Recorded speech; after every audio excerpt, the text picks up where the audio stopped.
खुश रहिए।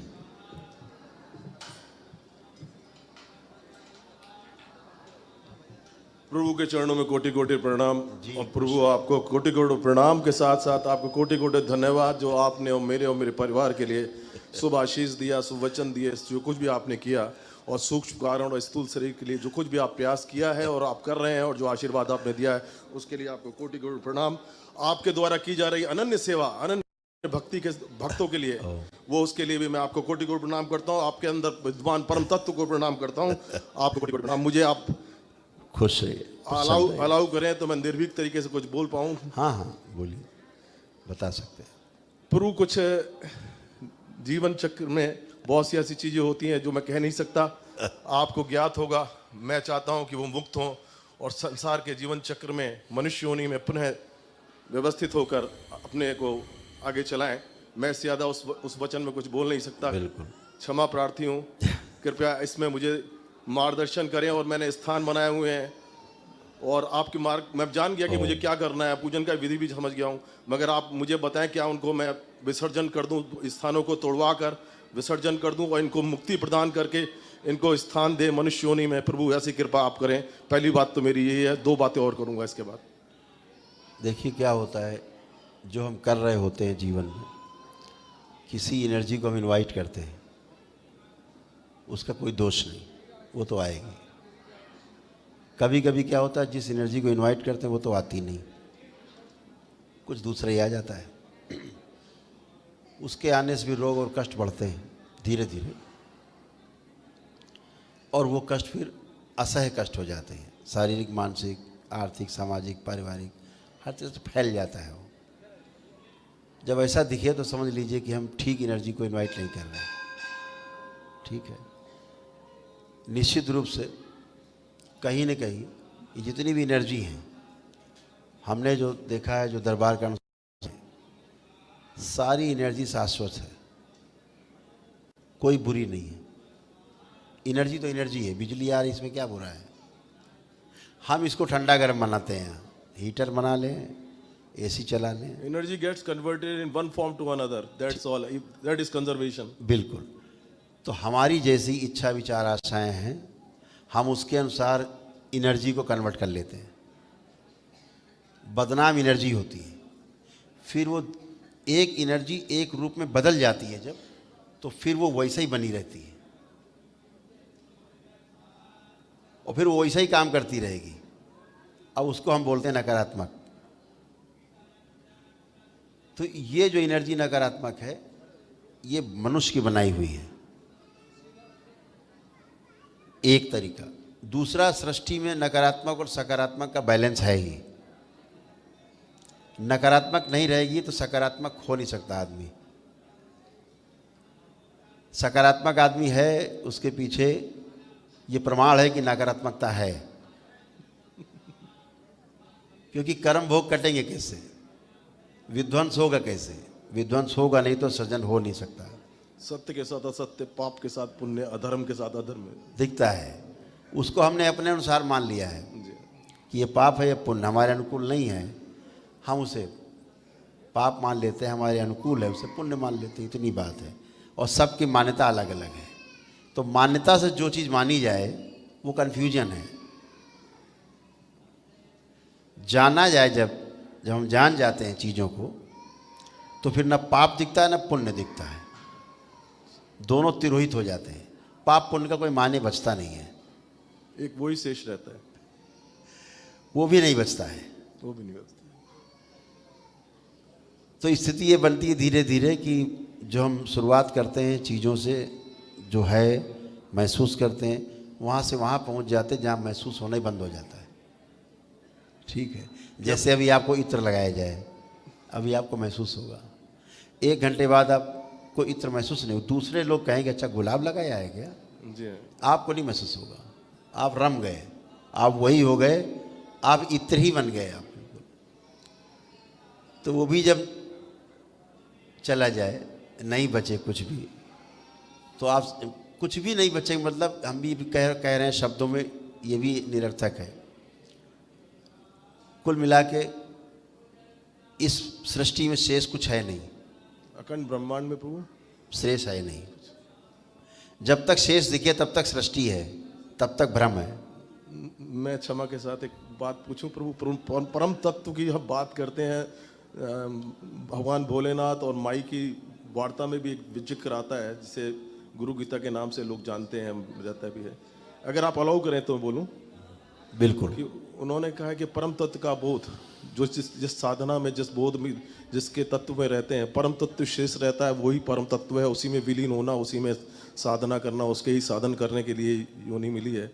तो वो परम तत्व का बोध होना, परम तत्व एक है जो कि हम अपनी इंद्रियों के द्वारा अपने उनसे ज्ञात नहीं कर सकते, जान नहीं सकते, हमारी सीमाओं से परे है। मगर वो शेष कहना भी सही नहीं है, क्योंकि वो अद्वित्व है, एक है, एक ही रहता है, जो काल से परे है, सत्य गणनाओं से परे है, संख्याओं से परे है, जो सत्य से असत्य से, पाप से पुण्य से, धर्म से अधर्म से परे है। पूरी वो तो वो है ना। देखिए, जब तक बोध होता रहे, क्षमा करेंगे मुझे आप, जब तक बोध होता रहे तब तक दो हैं। और महापुरुषों ने कहा कि प्रेम गली अति सांकरी, जामे दोय न समाए।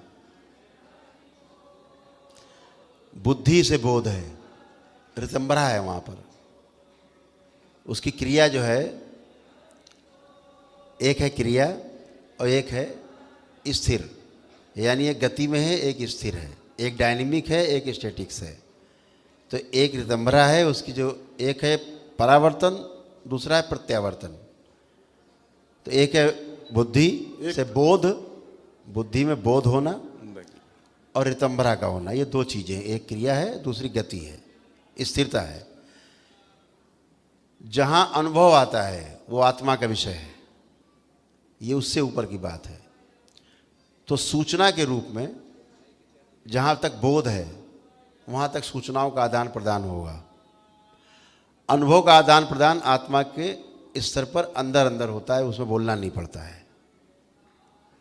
जैसे जो अपने सामने कोई व्यक्ति आता है, उसके अंदर कोई स्मृतियां हैं, तो अंदर ही अंदर बात हो जाती है उससे, उसको बोलना नहीं पड़ता, हम लोग पकड़ लेते। तो वो आत्मा के स्तर की बात है, वो अनुभव की बात है। जब तक बोध है तब तक दो हैं, जिसको बोध हुआ वो और जो बोध हुआ वो, ऐसे दो चीजें हैं। तो जब तक ये दो हैं तब तक मुक्ति नहीं। किससे मुक्ति नहीं? इच्छा विचार आशाओं से मुक्ति नहीं, जन्म मृत्यु के चक्र से मुक्ति नहीं है। इनलाइटेंड अभी हुए नहीं। इनलाइटेंड कब हुए? जब इच्छा विचार आशाएं शांत हो गई। वो आत्मा के स्तर पे होता है, उसे समाधि बोला गया। समय आधि, समय के पार, समय के पार जहाँ समय नहीं है, टाइम नहीं है, टाइमलेस जोन है। तो जो समाधि हुई, समाधि का अर्थ है समाधान होना, प्रश्नों का संग्रह खत्म हो गया, अब उत्तर नहीं चाहिए। इसलिए जब उत्तर नहीं चाहिए तो प्रश्न नहीं है, प्रश्न नहीं तो समस्या नहीं है, समस्या नहीं है अगर, तो फिर आदमी समाधि में चला गया। अब ये समाधिस्थ व्यक्ति है, समाधान युक्त हो गया, समाधानित हो गया है, उसको समाधि कहा गया। मगर विमुक्त नहीं हुआ ना, अभी नहीं हुआ। अब ये पात्र बन गया है, किस चीज का? ज्ञान को उपलब्ध होने का पात्र बन गया है, पात्रता आ गई है। अब जब ये प्रयास अब शुरू करेगा समाधिस्थ व्यक्ति संयम के द्वारा, तो अब वो जा करके पूर्णता को उपलब्ध होगा, ज्ञान को उपलब्ध होगा। प्रभु मुझे जहाँ तक ज्ञात है, अगर मैं बोल पाऊँ, आप मुझे अलाउ करें तो, हाँ। समाधि और सहज योग, सहज योग की अवस्था की आप बात कर रहे हैं। और समाधि दोषपूर्ण है, जहाँ मैं शेष रहता है। जहाँ तक मैं हूँ तो वहाँ तक समाधि है, और जब मैं नहीं हूँ तो सहज योग है। तो ये इसी की आप मेरे ख्याल से, समाधि में मैं भी गिर जाता है, नहीं रहता है। समाधि में नहीं रहता, नहीं रहता, न कुछ नहीं रहता। समाधि फिर कौन करता है? वही तो कह रहे हैं। समाधिस्थ कौन हुआ? वो रह गया। हाँ बिल्कुल। अभी क्या है, जैसे मन है, 5 चीजें हैं जीवन में, आत्मा, बुद्धि, चित्त, वृत्ति और मन। अभी आपसे कहा जाए ध्यान करिए, सपोज आप ध्यान करते हो, अचानक आप बैठे बैठे नाना के यहाँ, मामा के यहाँ, या बम्बई या अमेरिका कहीं पहुँच गए, पुरानी जगह पे। फिर आप कहते तो अरे यार ये कहाँ आ गए, फिर ध्यान की तरफ, नहीं यहीं पे रहना है, वर्तमान में। करते हैं ना? ये कौन देखता कि आप वहाँ चले गए? जबकि आत्मा तो एक ही है। तो ये कौन देख रहा है ध्यान में? वो है ना, एक्चुअली मैं बोल रहा हूँ, जो सुन रहा है, जो बोल रहा है, जो वार्ता कर रहा है, वो एक ही है।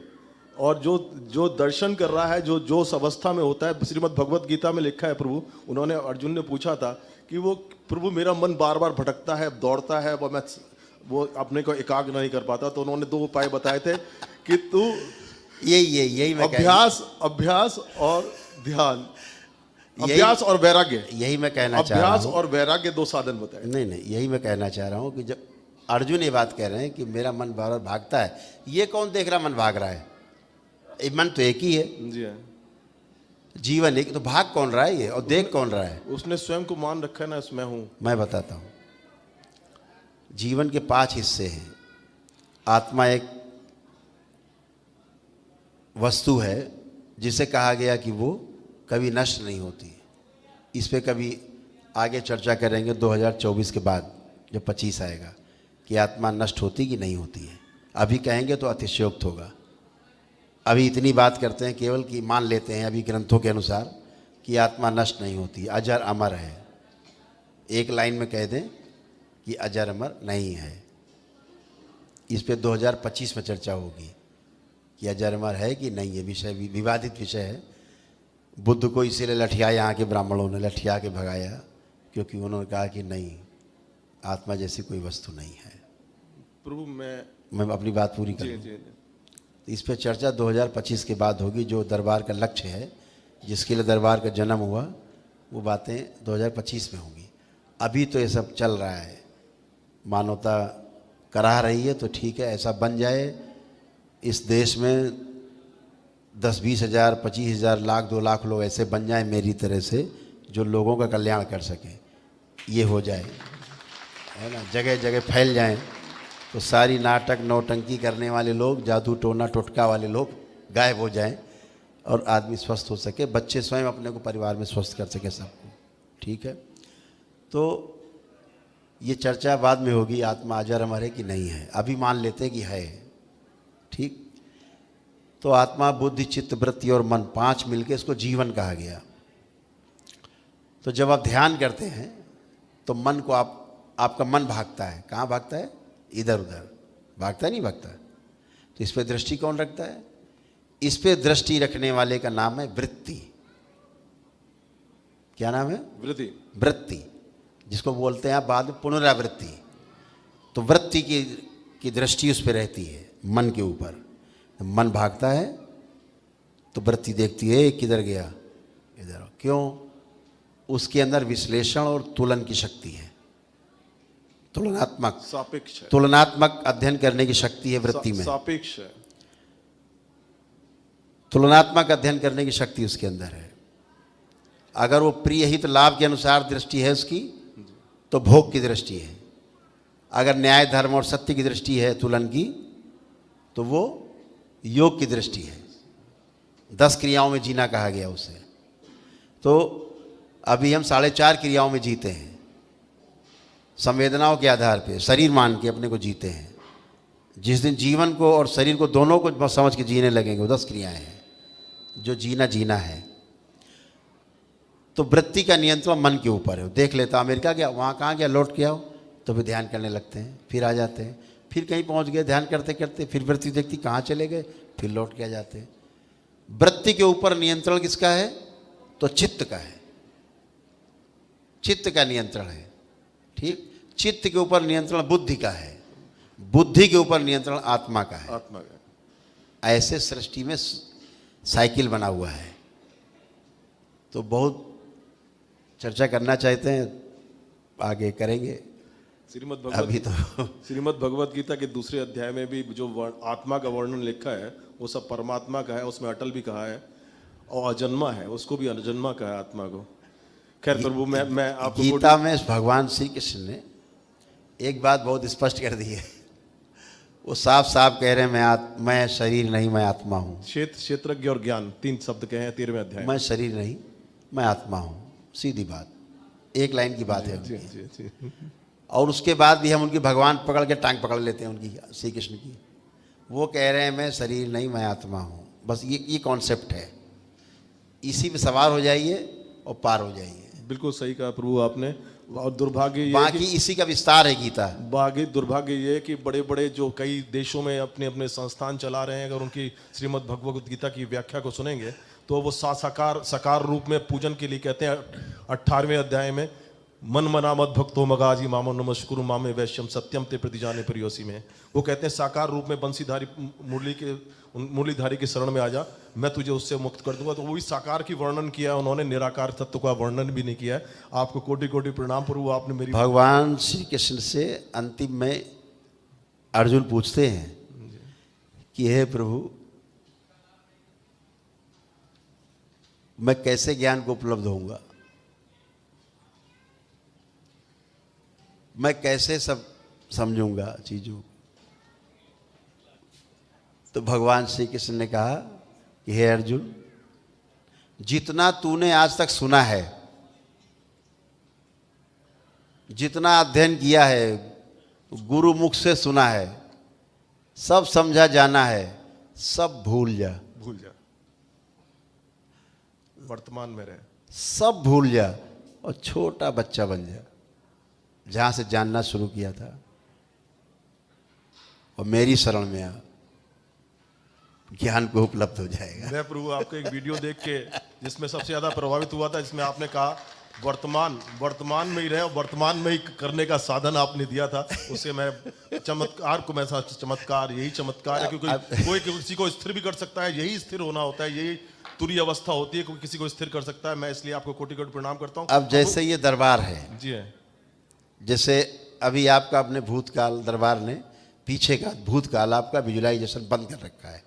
जैसे आप भूतकाल के बारे में देखें, कुछ विजुलाइज करें, आपको नहीं दिखेगा। आप करके देखिए, नहीं प्रभु, नहीं दिखेगा। मैं देखना भी नहीं चाहता। अभी जैसे मैं आपका भविष्य दरबार बंद कर दे, है ना, जैसे भविष्य का द्वार बंद किया जाए सभी का, पीछे तक सभी लोगों का बैलेंस।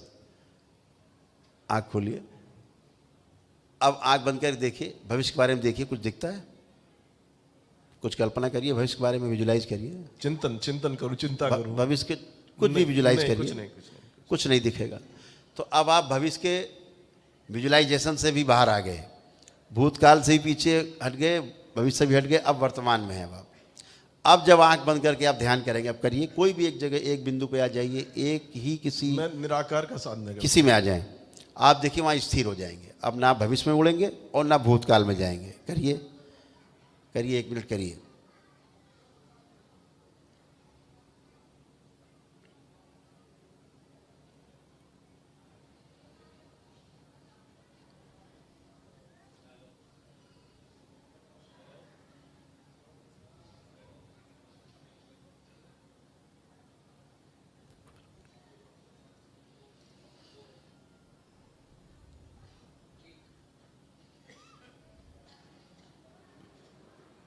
इनका गणेश द्वार खोल दिया जाए, बैलेंस।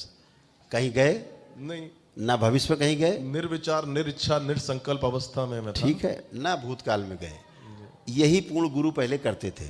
ये बाबा की शक्ति है, ये भोलेनाथ की शक्ति है जो हम कर पाते हैं। आपके पास ये सामर्थ्य है कि साहब आप वर्तमान में किसी को ठहरा दें और वो ठहर जाए, ये बहुत बड़ी बात है। और मैं समझता हूँ ये परम लक्ष्य है इंसान का, कि तुरीय अवस्था में पहुंच जाए, वर्तमान में जीवन है, क्योंकि वही वर्तमान ही वर्तमान है, सर्वत्र में वर्तमान है परमात्मा, तो उसी में आप स्थिर कर देते हैं। बहुत बड़ी बात है, मैं आपको कोटि कोटि प्रणाम करता हूँ। प्रभु अब मुझे केवल दो बातें कहनी थी, अगर मुझे आप। अब ये जो आपको हुआ जी है कि वर्तमान में रह गए, अब भूत भविष्य दोनों हट गए, वर्तमान में रहना ही ध्यान है। जी है, अभी नित्य वर्तमान में हो गए आप, है ना। तो ये जो अवस्था है, ये साधक की पहली मांग है। जब वो गुरु से कहता है, गुरुदेव बड़े विचार आते हैं गंदे गंदे, कहते करते रहो। ऐसे कैसे होगा? गुरु का काम है भूत और भविष्य दोनों बंद करके वर्तमान में रख करके अपने शिष्य को साधना कराए। ये पूरी सृष्टि में, पूरी धरती में कहीं नहीं हो रहा है, ये आपके दरबार में हो रहा है, और ये 2025 से आगे बढ़ेगा।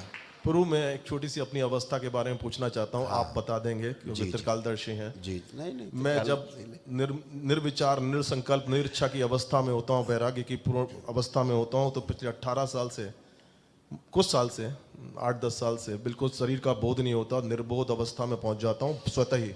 शायद मेरे पूर्व जन्मों के प्रारब्ध का या कर्मों का फल रहा होगा, या जो वर्तमान की साधना है मेरी।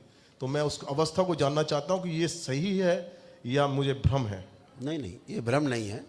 होता क्या है कि अभी एक आदमी उस अवस्था में रहता, गुब्बारे की अवस्था में।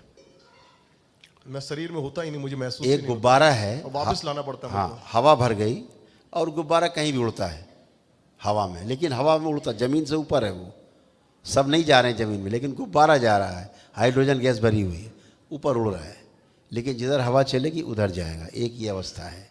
दूसरी अवस्था है कि गुब्बारे को हवाई जहाज बदल दिया जाए उस साइंस को, तो जिधर चाहे उड़ाया, जिधर चाहे उतारा, ये पहुंच गए, ये कंप्लीट है। ठीक है ना। तो गुब्बारे वाली अवस्था लगभग सभी की हो जाती है। और गुब्बारा हो ही नहीं,